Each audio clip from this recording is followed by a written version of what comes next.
Hello student, Chavda sir lecture के YouTube channel पे आपका स्वागत है।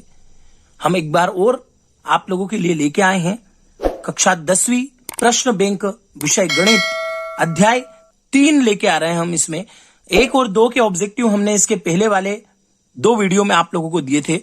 बिना देर करे वीडियो की शुरुआत करते हैं। ज्यादा लंबे वीडियो हमको इसमें देना नहीं है। ऑब्जेक्टिव में आप लोगों ने चैनल को सब्सक्राइब नहीं किया है तो चैनल को सब्सक्राइब कर लें, बेल आइकन को जरूर क्लिक कर दें जिससे आने वाले वीडियो की नोटिफिकेशन आप लोगों को मिल जाए। तो आइए शुरुआत करते हैं अध्याय 3 की 2 चर वाले रेखिक युग्म।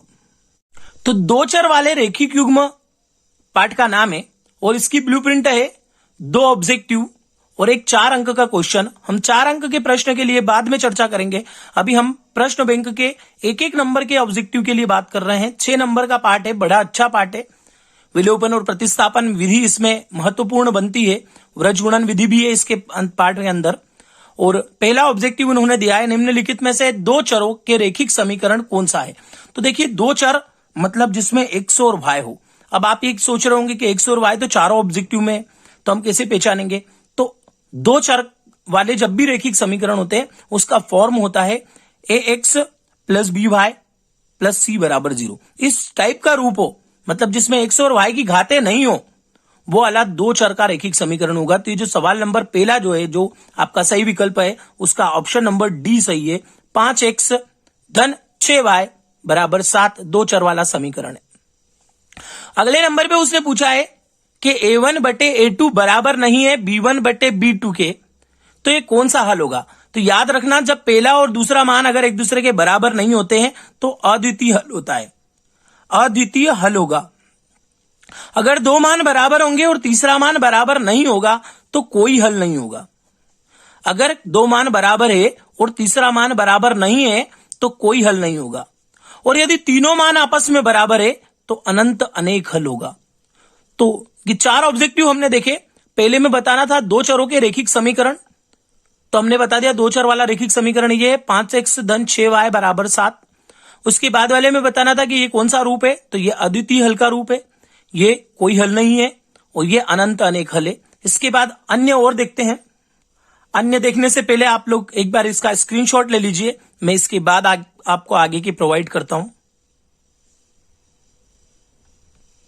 अगले 4 ऑब्जेक्टिव 3 ऑब्जेक्टिव और दिए हैं।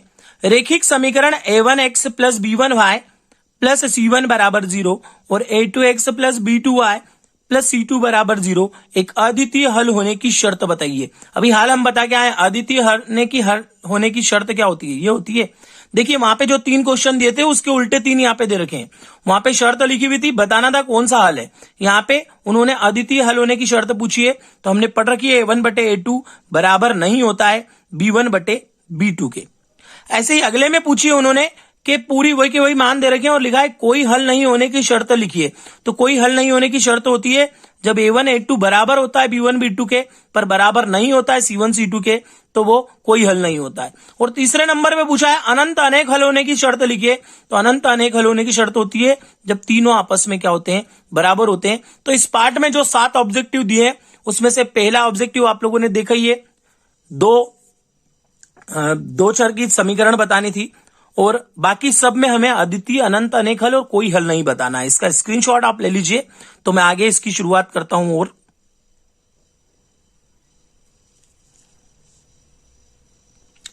नेक्स्ट क्वेश्चन है रिक्त स्थानों की पूर्ति कीजिए। और उन्होंने दे रखा है 2x धन 3y बराबर 5 में x बराबर 1 रखे तो y क्या होगा। इस x की जगह 1 रख के देख लो।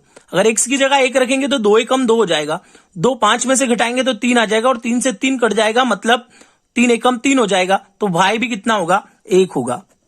y भी कितना आएगा आपका, 1 आएगा, क्योंकि उसको जब हम सॉल्व करेंगे तो उसका हल कितना होगा, 1 होगा। उन्होंने पूछा है कि एक लीनियर इक्वेशन दे रखी है, वह समीकरण, देखिए मैं उत्तर पहले ही बोल चुका हूं, लीनियर इक्वेशन ये रेखिक समीकरण ही है। ax प्लस by धन c बराबर 0।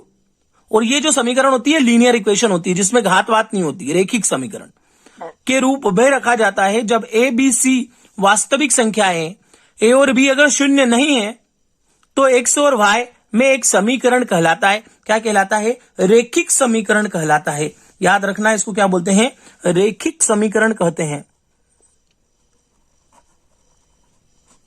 रेखिक समीकरण कहलाता है। और अगले सवाल में k का मान ज्ञात करना है। ऐसे सवाल आपको 2 नंबर में भी पूछे जा सकते थे, पर इस पार्ट की ब्लूप्रिंट नहीं है 2 नंबर की, इसलिए इन्होंने ऑब्जेक्टिव में इसको दिया है। x की जगह अगर 2 रखे तो 2 दूना 4 और y की जगह 1 रखे तो 5, तो 4 और 1 5, तो k का मान हो जाएगा हमारा कितना, 5 आ जाएगा। तो यहां पे हमारा मान होगा k का कितना, 5। तो ये तीनों खालिस्तान मैंने बता दिए। पहले का हल होगा 1, दूसरे का हल होगा रेखिक और तीसरे का होगा 5। अब सत्य सत्य की बात करते हैं कि 2 चरों में एक रेखिक समीकरण के अनेक हल होते हैं।